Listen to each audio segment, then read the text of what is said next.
I continue where I stopped yesterday. And so yesterday we discussed the space of lattices in d-dimensional space. And as an example, we consider dimension 2.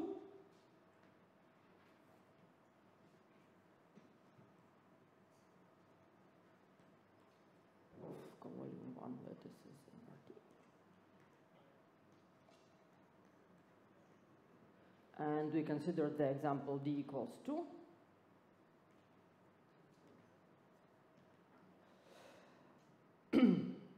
And so, as we have seen that we would like to consider this space.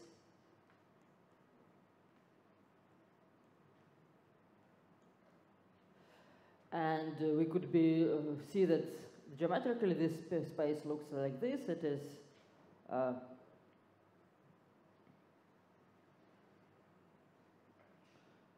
is would be the quotient of the upper half plane by the action of SL2z by linear fractional transformations.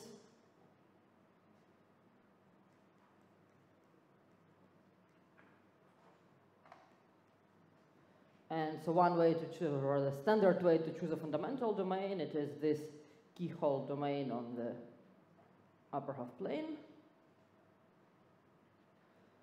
And now if you think about, so here each point at the upper half plane, we associate it to the following lattice, or rather the class of lattices up to a homothéty. So we think of this as a lattice inside of inside of a complex plane. And we think that two lattices are equivalent if they can be obtained. One can be obtained from another by multiplication, with the multiplication by a non-zero complex number. And so this is our space, and in this space we have a measure which is SL2R left invariant. So here we normalize it so that it becomes a probability measure, and it looks like this. So it means that near the real line, somehow our measure becomes denser. We have more measure near the real line and less weight for further away, less weight at the cusp. And so then this would be our domain F, and then mu of F equals 1, and I hope that I computed the constant correctly. And so now what we would like to consider, the following function as a function on this space of lattices. And so we fix a ball inside of our two-dimensional Euclidean space, which we also identified in this example with complex numbers. So this would be a ball centered around 0. And we consider a function like this. It would be the number of lattice points, of non-zero lattice points inside of this ball. And so what we would like to know, to compute the average value of this function on this space with respect to this measure. And so here's an example of how this function might look like. So here's one picture. So let's think of all the set of all lattices, all points z such that the lattice lambda z has empty, or has only 0 intersection with this ball of radius 0.99. So then we would get a picture that looks something like this. So it would be a domain that looks. I think we have a technical problem. Okay. No, I mean you have a technical problem. Realistic thing, no technical problem. Okay, So it would be, and then somehow the circles, so it will be this strip, and from this strip we have to cut out circles that touch a real line. And somehow I draw here only finitely many of them, but then they have to continue, and so this set would have, so it will be like this cheese-like set, a fractal cheese. And so here's another picture which shows a little bit how this function looks like on our domain. And of course we see that this function, it will have take integer values, and so it will be locally constant function. So let's choose a radius like this, only for the purposes of demonstration. And so then the plot of function f on the fundamental domain will look like this. So here near the corners we would have 7. So here we are counting all, I think so probably this should be not 7, it should be actually 6 non-zero points. And here we will have 4, and there will be 3 more. Okay, so here I'm not drawing up, it's not 3 more domains, and here we'll have 2, 4, and 6 again, and then of course as we go up, then the number of points will be growing, because the points here at this long tail, they will correspond to lattices that look like this, that lattices that are somehow very distorted in one of the directions. And of course the number of points inside of each ball will become bigger and bigger as we are moving farther and farther in this tail. And so you can see that somehow even in this simple example, the structure of the function is not that easy. Maybe also like another interesting thing is that each of the curves that separate regions with different values, they are closed geodesics on our modular curve. So if we think of this fundamental domain is glued together, and we also have metric here, so we would also have a notion of geodesics, and geodesics, they always will be arcs of this big other line, horizontal other lines, horizontal or vertical, or the arcs of big semicircles. And so each of these separating lines, so this is one closed geodesic, this is another closed geodesic, this is the third one, and it will continue like this. So it seems like a rather complicated function, so how can we compute the average of such a complicated function? And here what becomes very useful is the theorem of Siegel.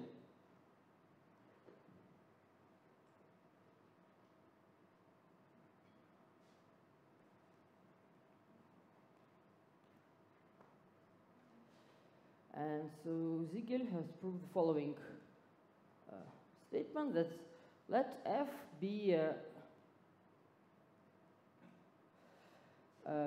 compactly supported bounded measurable function on Euclidean space.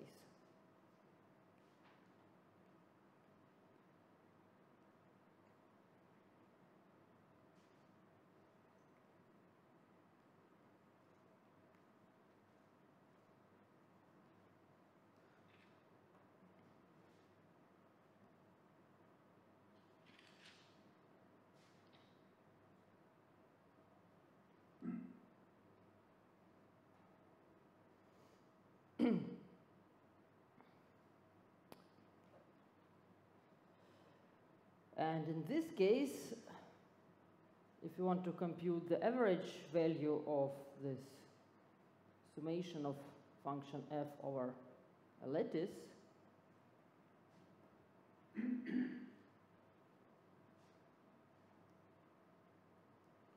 over all non-zero functions of a lattice, and now we're integrating over the space of all lattices, then this average would be the same as the integral of our function f over the Euclidean space.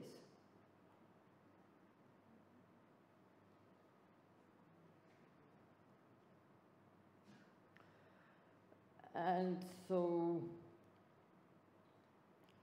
I think this is a very nice and powerful statement that we are going to use. So let me tell you a few words about the proof. So I will not give a complete proof, but I will just describe the main steps.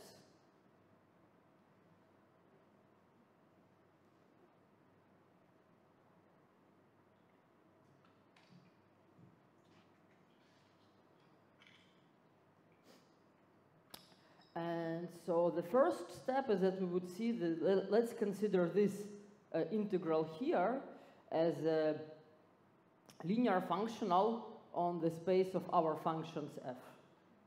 And of course, the first step would be to show that this integral is finite. And so in Ezekiel's paper, this is like quite like the heart of the work, the most difficult, most technical part is on proving that the integral is finite. So we just integral. So first, not an easy step is to show that this integral is finite.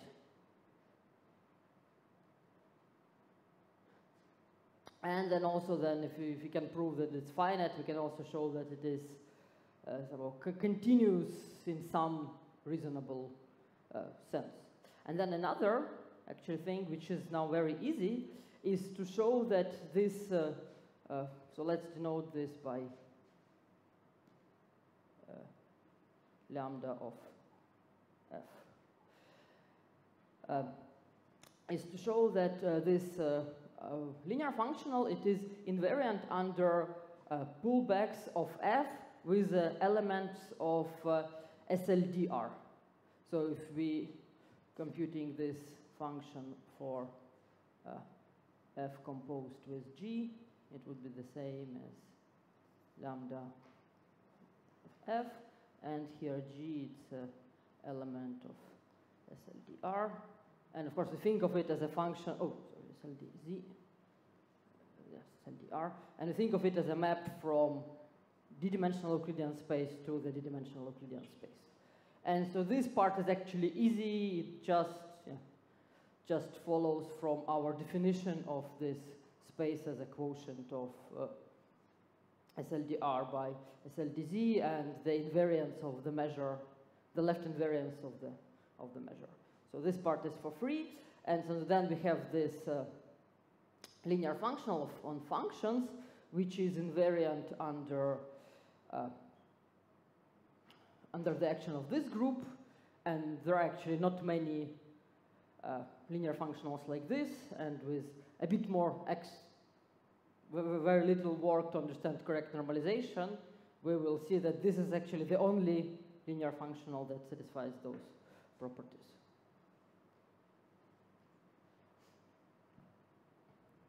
Okay, so now let's use, so in particular, so we see that in the case that interests us, so now if you want to compute the expectation of this function, so the expected value of f would be equal to the volume of the ball B. And this somehow makes sense if we take a reasonably nice lattice and intersect it with a ball. We do expect it to have, so the number of lattices inside of the ball be the same as the volume of the ball.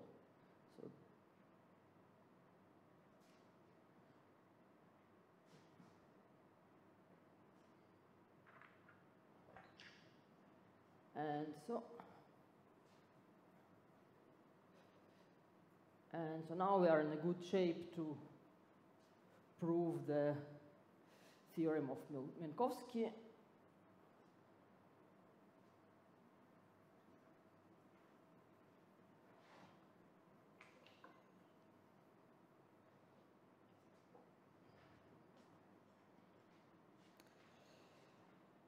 Okay, so let's fix some positive epsilon, small positive number, and now let B be a ball of volume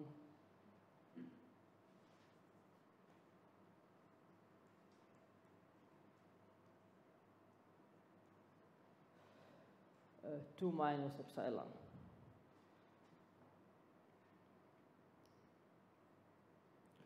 And so if we, now we also observe that if we have some non-zero vector in the intersection of our lattice and the ball, so this happens if and only if the negative of the vector is also in this set.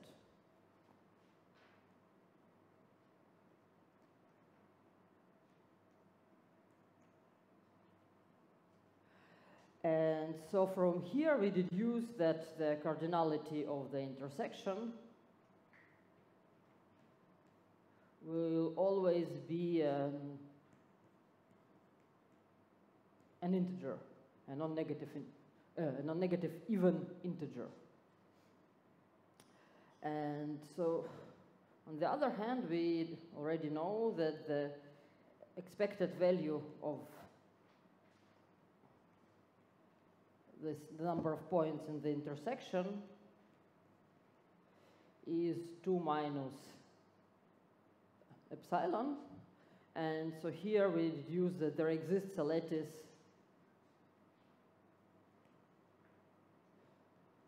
such that this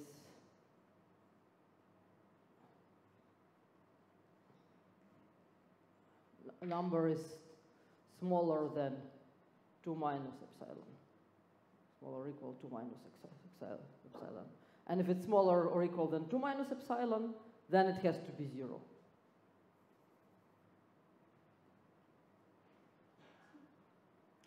And so we have proven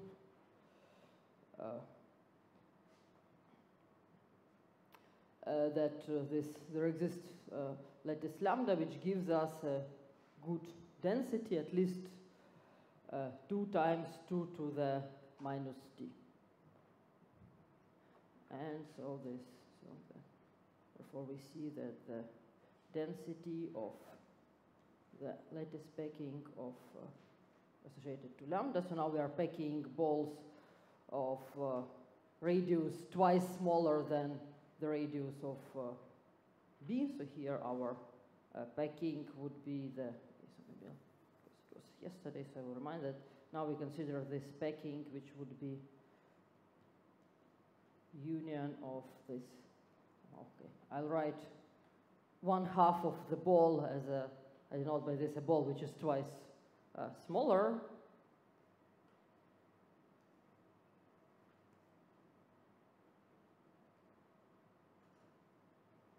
And so now we see that the density of this packing is at least 2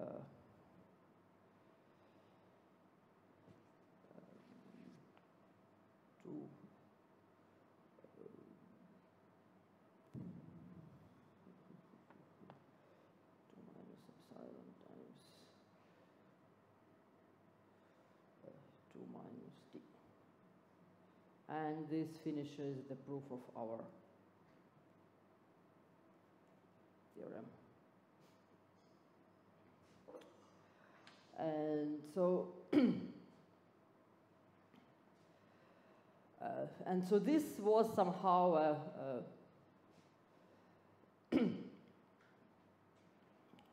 so this idea exists already for a long time, and since then there have been different ways how to improve this result, and by using Ziegel's mean value theorem and more complicated methods. So what Rogers was able to show is that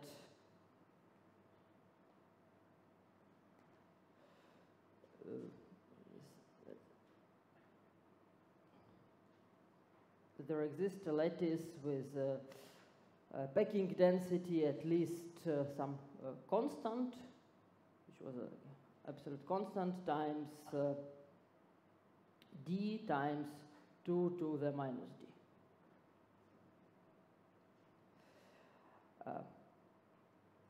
And for many years, this was almost an unbeatable result. And then already in about 10 10, 15 years ago, new ideas came, and the new ideas were to, we would still consider this, the density of average lattices, but now we will search not among all lattices, but among lattices with special symmetries. And so first this idea came to Stephanie Vance, who was a PhD at that time PhD student for mathematics in US, and she suggested to use the symmetry of quaternions to construct better spaces of lattices, and then this construction was pushed further by Akshay Venkatesh, where he suggested to consider lattices with symmetries of cyclotomic field, so with a symmetry of cyclic group.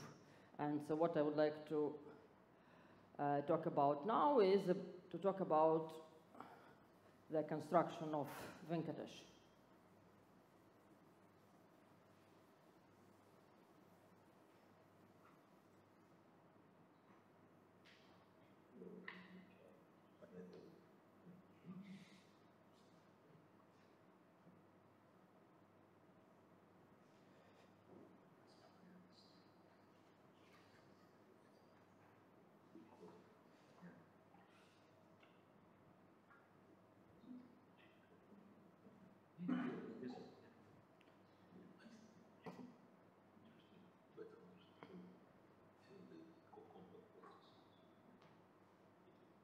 So now the second part would be the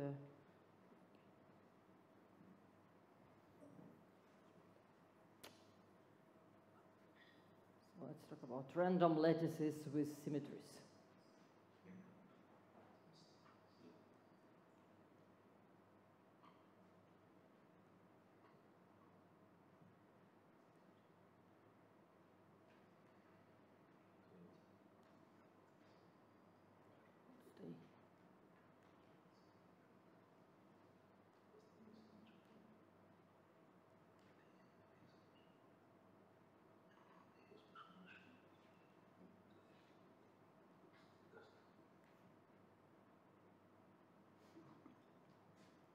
And so let's construct those lattices, and here I would have to remember a little more bit of classical algebraic number theory and of what people sometimes call a geometry of numbers.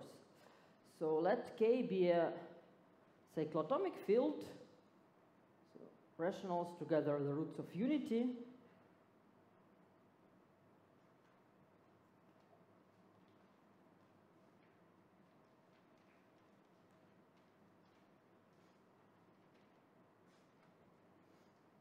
And then they know that the degree of this field over the field of rational numbers is the Euler totient function, which is the number of residues modulo n, which are coprime with n. And so now our cyclotomic field, it has different embeddings into complex numbers.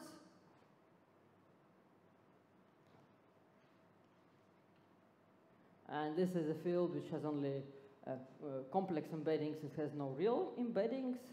And so these embeddings, we can write them in pairs of an embedding and its complex conjugate.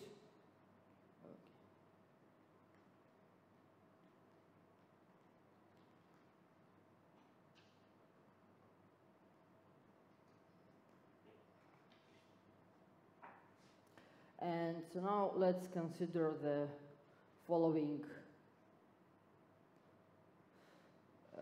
what is called the Minkowski embedding of our number field into Euclidean space. So now we can combine information of all these complex embeddings and to get one embedding of our field into a multidimensional space. So here it will be convenient for us to embed it into we have two copies of complex numbers, but then we think of them as being equivalent to the d-dimensional Euclidean space, and here the Euclidean norm would be defined in the following way, so it would be the sum of absolute values of complex coordinates. And so if we take a number alpha in our field, then we map it into this vector, which consists of different embeddings of this number.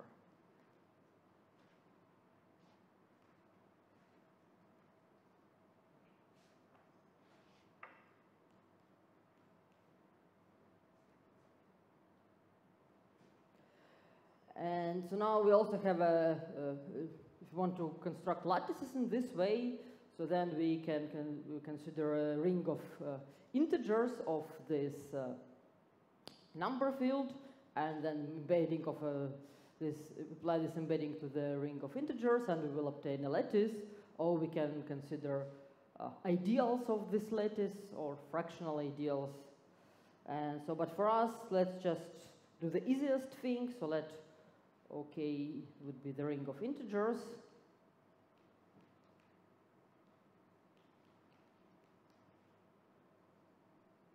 And in this case, it would be just generated by the root of unity.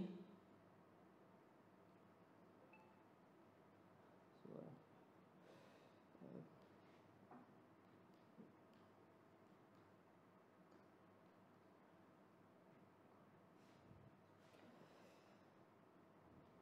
and so then the lattice we consider would be the embedding of the ring of integers. And so now what is interesting for us is that, of course, the multiplication by the roots of unity acts on our field, and it also acts on our ring of integers, and therefore it will also act on this lattice. And if we think of this lattice as a lattice in the Euclidean space, then the action of cyclotomic group, it would be action by orthogonal transformations in that Euclidean space. And so here, of course, the action is very simple. So if we have some element which is a root of unity,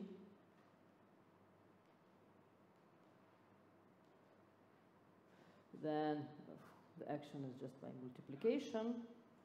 And then it means that we are just multiply our complex coordinates by a number with absolute value 1. And so in a Euclidean picture, this will look like a rotation. So we're rotating some first two coordinates, first pair of coordinates, second pair of coordinates, and so on. So it's a kind of an easy action.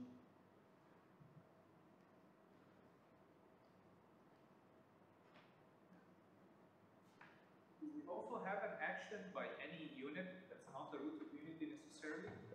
Yes, we also have that, but it will be not that useful for us here. So, yeah. And also somehow if we with the other roots of unity also act, but those actually they will not be orthogonal transformations anymore. So they will not preserve the distance, and so we will focus only on the finite part.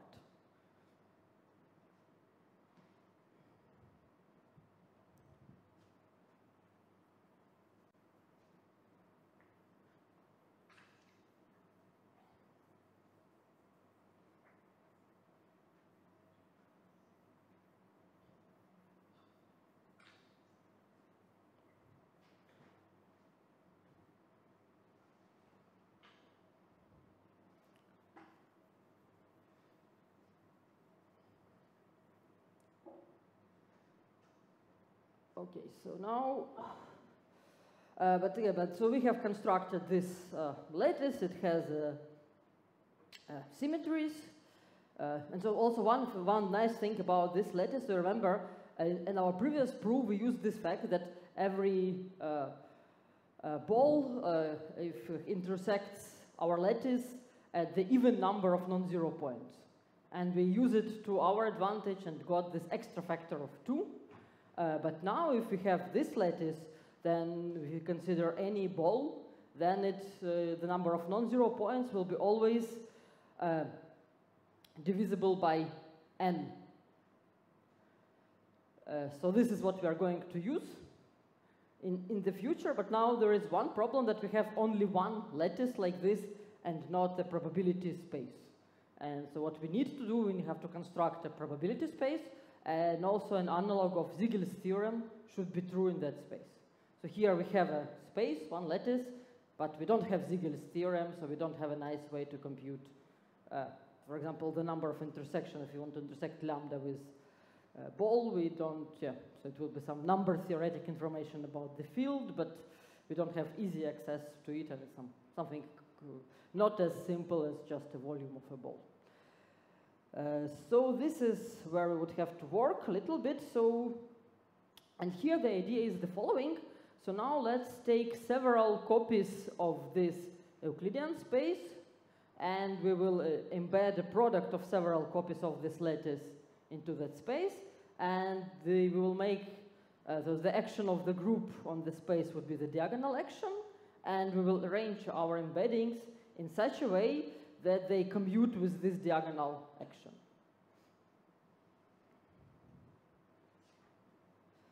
And so the space which we define, it will be the following space. So now we consider this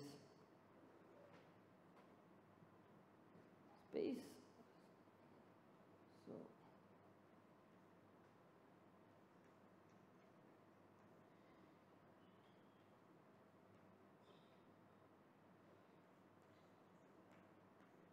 and so now let me explain what this means. So first, what is this notation? So this would be in a more elementary way, we can write this group as the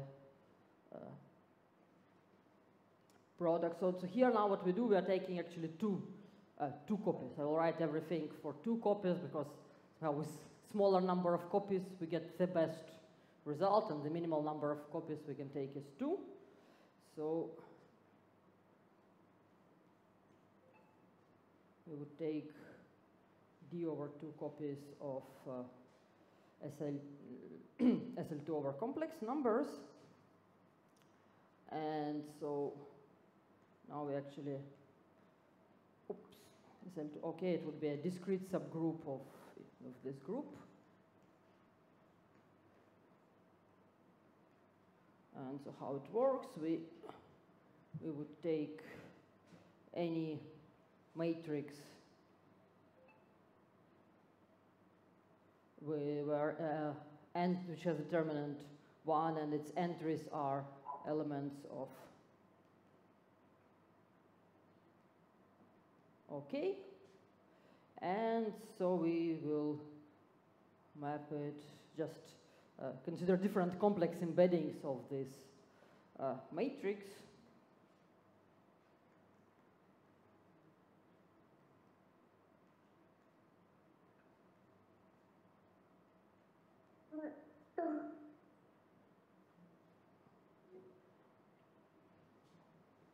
So there was a question, or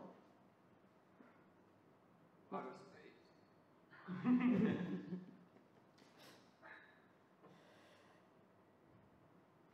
okay, so now how do we define our lattices? So we do it in the following way. So let G be an element here.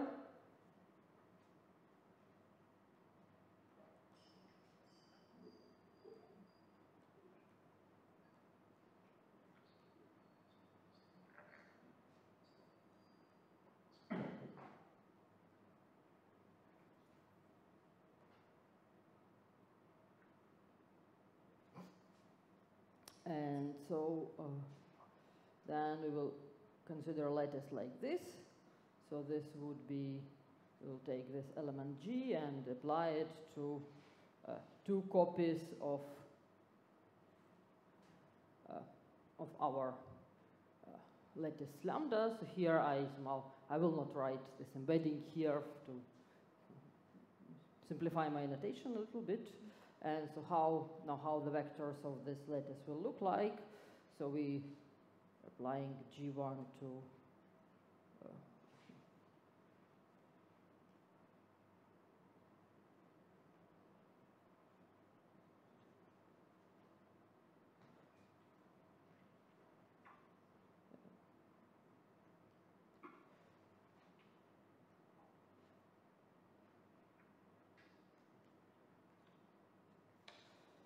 and so here alpha and beta both run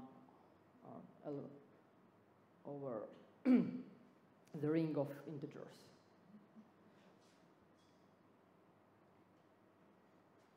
And so clearly this lattice, it would be in this space. So, okay, so maybe I would say that this space is actually, this space is called the Minkowski space of the field.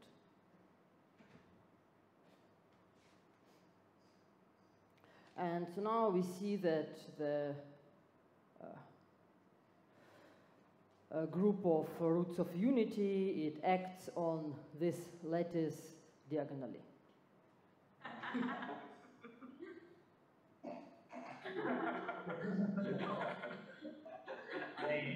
Sorry? I apologize. I mute you. We have a technical Could you please unmute yourself? Sorry? You did already. What happened? Okay, so something interesting is happening in. All good. Okay. It's fine? Yeah. You can hear us, right? So can I continue? No. Yes. Yes. I hope you are not laughing on the roots of unity. They would be very upset.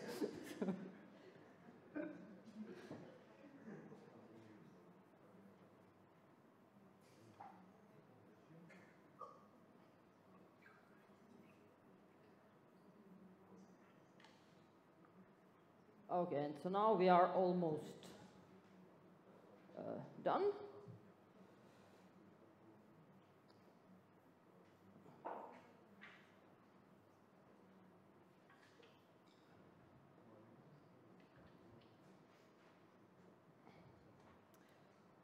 So again, I would state that now the number of, so if now we have diagonal action of lambda g, so the roots of unity, they act on our lattice diagonally. And also we can see that this action, it has no fixed points, so of course except for 0, but 0 we don't count 0, and so we would see that if some element belongs here, then all it translates by the roots of unity also belong to this intersection. And so we would see that the number of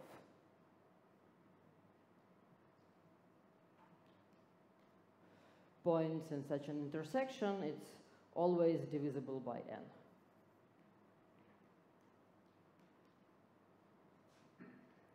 And so another thing which is very important for us is the analog of Ziegel's theorem for this space. And fortunately, it is true. And so we know that this integral, and again, it is this theorem is true for any measurable bounded function with compact support. So let mu tilde be the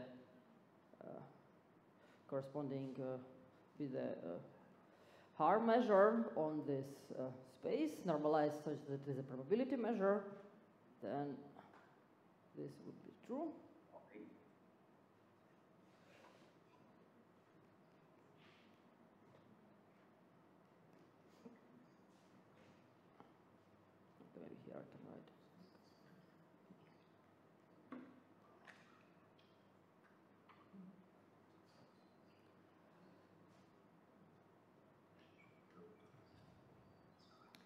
And so from here we will deduce that the expectation of the number of points in the intersection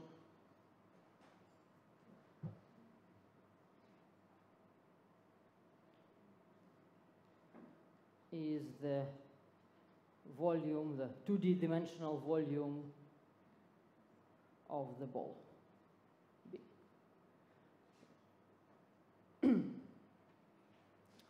And so now we can repeat proof which is very similar to the proof of Minkowski theorem, only this time instead of starting with a ball of volume 2 minus epsilon, we will consider ball of volume n minus epsilon and repeat all the same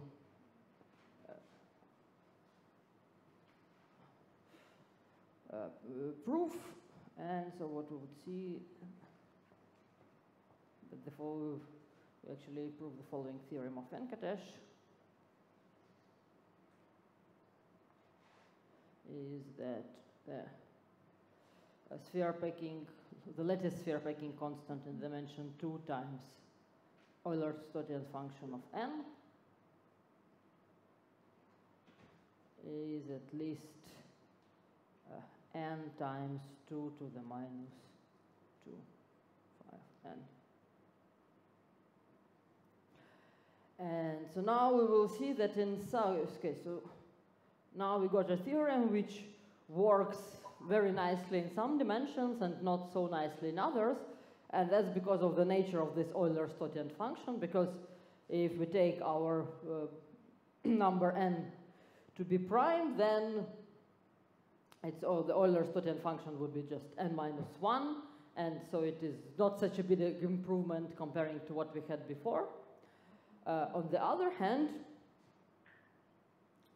if we take n to be a high number with many small prime factors, then phi of n could be smaller than n by a factor which is about like log n. So maybe it's a matter of taste whether you consider it as a big improvement or not, but at least it is a non-constant improvement. So I would write that n, it is a okay, so big O of n, okay, what am I writing? Okay, of d times log d. So here what we would have to do somehow, we would think of this. So this is our d, and then we want to express n in terms of d.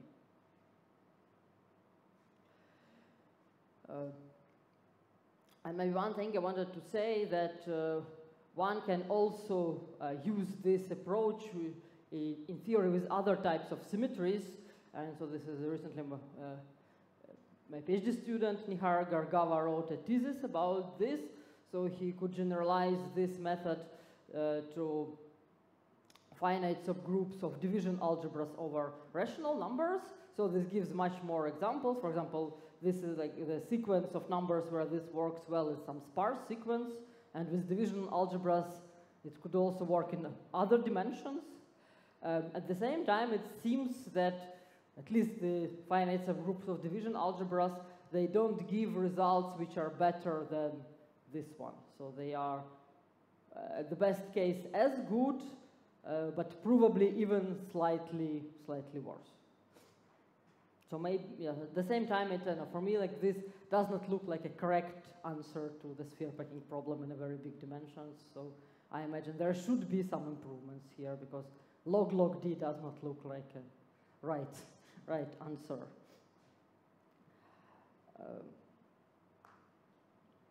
And so at the time which remains, I would like to, so now here we spoke about average constructions. So to say they are existence results, at the same time they are not very explicit. And there are many practical reasons and even a pure curiosity to come up with more explicit constructions or algebraic constructions of good packings or good lattice packings. And so here situation is, on one hand, a bit surprising, at the same time very typical for combinatorial optimization problems. It is that we know that an average lattice is not too bad, it's quite good. At the same time, giving an explicit construction or algebraic construction which achieves same density is very difficult.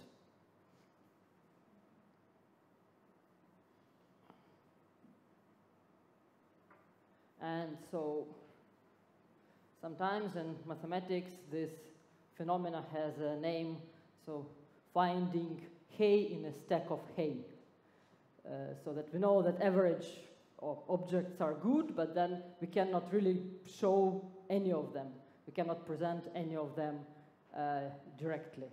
Or maybe a more technical term in computer science and combinatorics, it's also known as a de-randomization. When we know that a random object is good, but then it's an attempt to find an explicit object which is at least as good as a random one.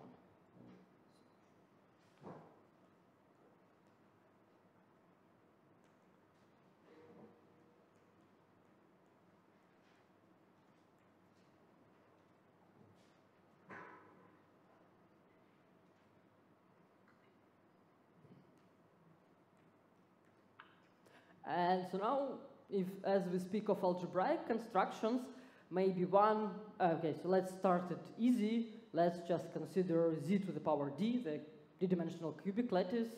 This is the simplest construction we can think about.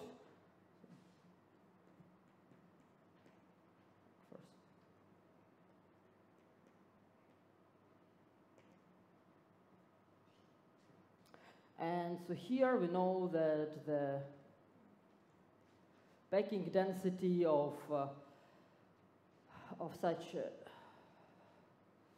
this lattice packing is quite poor, so it is actually super exponentially worse than the Minkowski bound.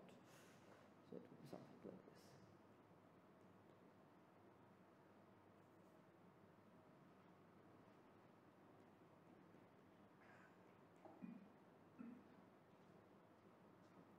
At the same time, this was only our first try, so maybe it's not too bad.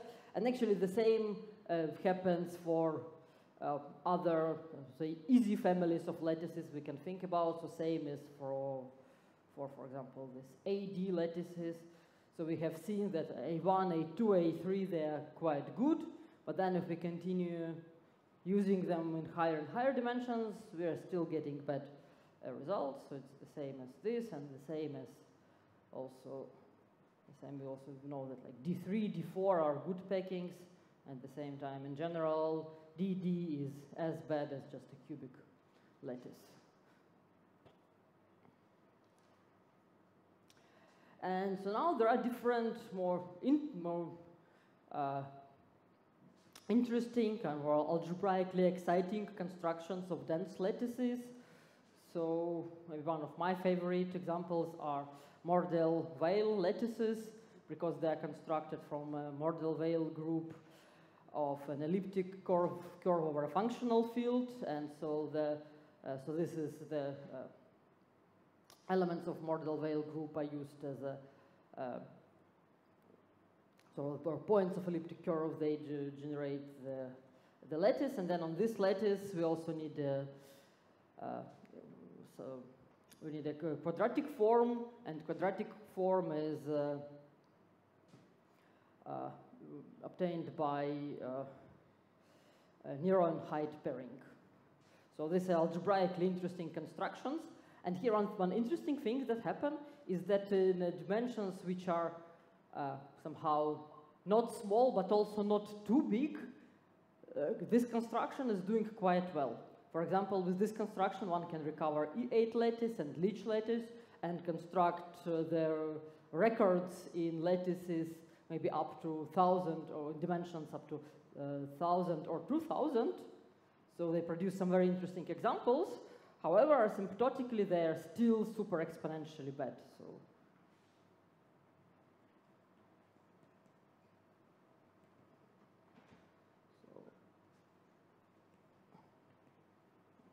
Mordell-Weil lattices, and so I think they were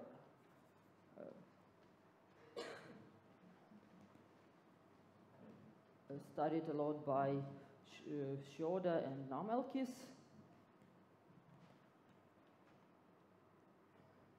I think most of the first papers on this topic were written in 1990s, and so they are like doing well for dimension smaller than, okay, I will write 2000, but that's okay, that's somehow maybe there are some examples, some dimensions where 2000 when this method still works, so maybe to be safe, I'll write it like this. Okay. Maybe in this range, there are examples that are still producing good records, better than Minkowski bound, and very often better than sometimes in many dimensions, this is the best lattice that we know. And maybe there are other families of elliptic curves where things still might work well. At the same time, I think we don't have an upper bound on how this type of lattices do work. At the same time, the lower bound is not that great for the known families. It's something like this, so it's better than the cubic lattice, but still not too good. And I think so the inequality like this, we don't have an inequality like this, and it probably will depend on some complicated conjectures in number theory. At the same time, there is no much hope that this is much better than what is written here. And so another interesting, we already spoke about lattices constructed from number fields, in particular from cyclotomic fields. And this is also an interesting source of dense lattices in concrete dimensions and also asymptotically. So here there is a construction so-called Craig's cyclotomic lattices.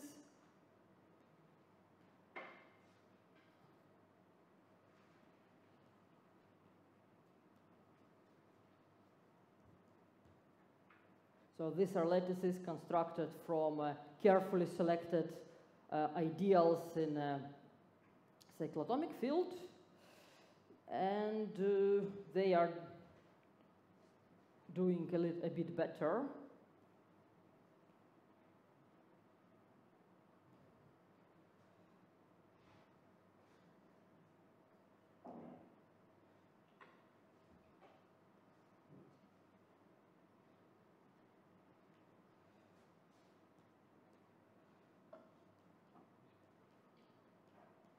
And so here again, they're doing quite well in small dimensions, and then asymptotically they're worse than Minkowski bound. So also they produce good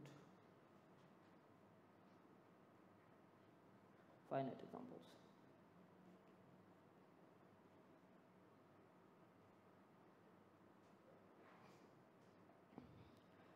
And so all the examples we have seen so far, they were super exponentially bad comparing to the Minkowski bound. However, there are constructions which are at least only exponentially worse. And so these examples were constructed by Fatzman. And so those packings, they have their density has exponential decay as dimension goes to infinity. So, and these constructions, they also use both number fields, and there is another construction which uses algebraic curves.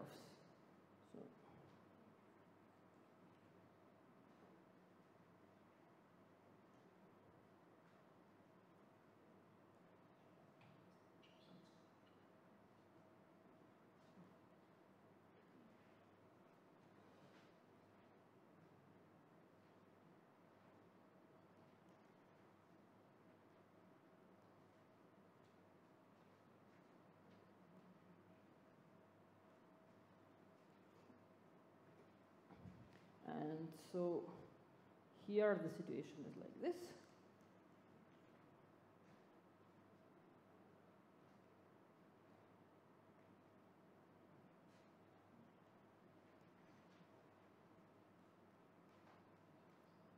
And so the best alpha at the moment is, or at least is like this. Paper of Watzmann, the alpha is bigger than 1, so it is worse than Minkowski bound.